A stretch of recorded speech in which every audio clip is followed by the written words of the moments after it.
Performance Institute, as I explain it, is kind of the service infrastructure for the greater UFC. You know, we deliver all kind of those auxiliary services from sports science to strength and conditioning, medicine, nutrition, etc., that you'd expect for any world-class athlete in this day and age. You know, we want to drive as many subconscious performance behaviors as we can, and something like Aries is a natural fit. And, you know, coming and actually seeing it firsthand with the doc and experientially going through it, and you start to have that oh shit moment, you know, that wow moment. You realize that there's actually something to this, and then we really became engaged with it. But at the heart of, you know, the fight or flight response, you know, fighters are living that every single day, to the point where allostatic load becomes massive. So again, allostatic load is that management of sympathetic arousal versus downregulation, such that you have an inability to reverse that, you know, and now you have this sympathetic tone that is just constant.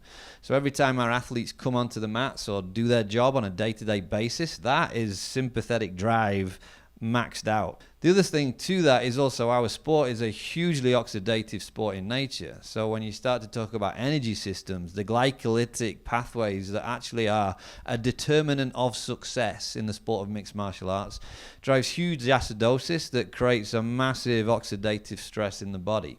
So when you start to look at Aries and what it does in terms of being a barrier for oxidative stress, you begin to check off all these things that, wow, fighting and combat and what it does to, you know, sympathetic arousal and the inability to activate your parasympathetic pathways, because you just go. And the less we can actually activate the parasympathetic, the less we can actually activate the sympathetic. So if we can't take our athletes into a down-regulated state, their ability to become super activated when they do need to go into the octagon on Saturday evening actually becomes less and less and less, and it becomes this white noise like a fridge humming in the corner. And then you overlay the actual sporting demands.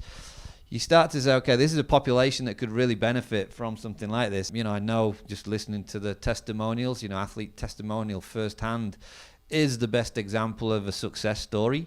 And clearly as this started to, it's now kind of expanding across word of mouth into our roster. You know, our athletes are starting to share the value of it. Excited to see where the science and technology goes moving forwards.